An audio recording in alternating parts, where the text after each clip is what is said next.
The Ethereum merge is only 2 days away. It's totally crazy. It's very exciting, obviously. In this video, I want to just briefly mention what the implications of the merge are going to be, and of course, break down the technicals. Is the Ethereum merge rally over? We shall see. My name is Lark. I make videos on investing. If you like that topic, make sure to subscribe to the channel. Of course, leave a thumbs up on this video if you do appreciate this kind of content. Now let's go ahead and get into it.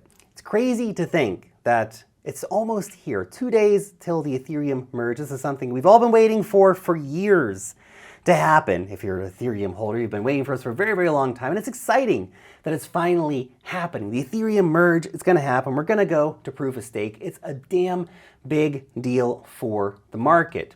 And I think it's honestly the biggest upgrade in the cryptocurrency markets in 2022. I think it's an event as impactful as the Bitcoin halving, considering that Ethereum and all the related ecosystem tokens and stuff make up about 40% of the crypto market, which is about the same percentage that Bitcoin makes up of the cryptocurrency market. So it's a big deal, right? None of the other upgrades that are happening are as big and impactful as the Ethereum merge.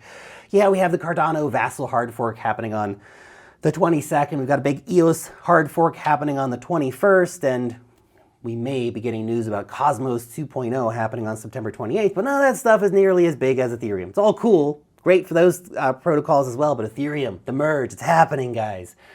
Now, the merge itself is a fundamentally bullish event for Ethereum. 99.9% less energy use, 90% cut in emissions in terms of new Ethereum created. I'm not talking about carbon emissions, I'm talking about new Ethereum. That's the triple halving coming in, right? So we go from 4.3% annual inflation down to 0.43% annual inflation.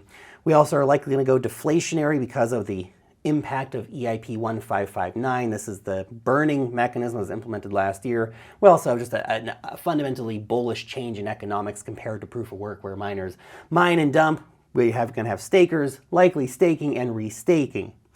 But none of that stuff has a big impact overnight, and it already appears that we could be in a sell the news zone for Ethereum.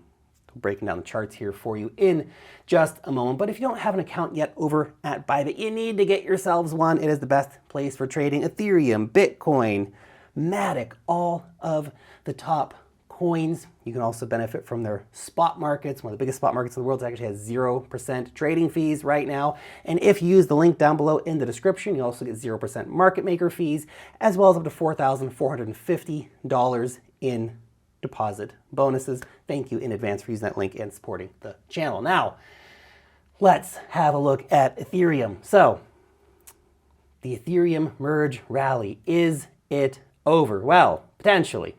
We have had pretty low volume here for the last couple of days. 10th and 11th of September have had pretty sad volume.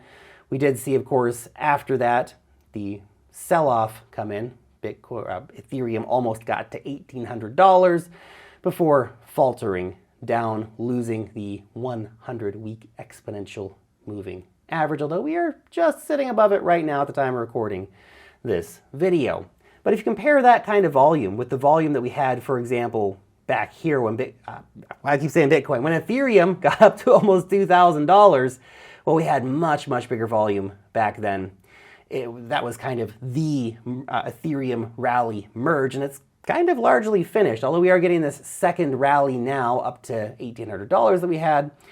And if we look at the current daily candle, obviously very far away from closing, but we are seeing the buyers stepping up here to an extent, pushing the price back above the 100-day exponential moving average. But look, I've always thought this is going to be a buy the rumor, sell the news kind of event. We did get up to that $1,800. Okay, we were a few dollars away. We got up to the $1,800 price target that I was looking at. I had hoped we'd get up as high as $2,000. Didn't quite happen, unfortunately. Hey, still 2 days to go. Maybe market just pulls out a mega rally in the next 48 hours. That's always possible. We've seen these things happen before, but likely we could have already seen the meat of the move, so to speak, for that Ethereum merge rally hype already having largely played out. So we'll see if 1,800 can be taken if we get a decent daily close in the next 20 hours, for example, over 1,800 bucks.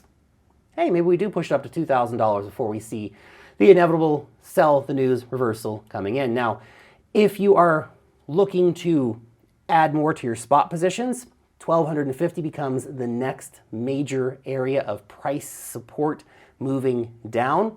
And I think $1,000 becomes a very, very relevant level for potentially looking as an area to hold in that post-merge world. Again, the merge is very bullish. Long term, all those fundamental factors are super bullish for Ethereum. But that doesn't negate all the craziness going on in the macro scene right now in terms of what's happening in the markets and all this stuff. That may not be enough. The bullish stuff happening for Ethereum may not be enough to help push the price sustainably higher towards the end of the year. So these are some key price support areas for investors to keep an eye on, of course. And if you are looking to short the markets, well, a retest of $1,800 may be an interesting area to keep your eyes on. Anyway, we shall see. 48 hours to go approximately until we see the Ethereum merge playing out, and we will know then if it is indeed a sell the news kind of event. Looking a bit weak at the moment in the markets, so we'll see how that plays out over the next few days. Thank you so much for watching today's video, and peace out till next time.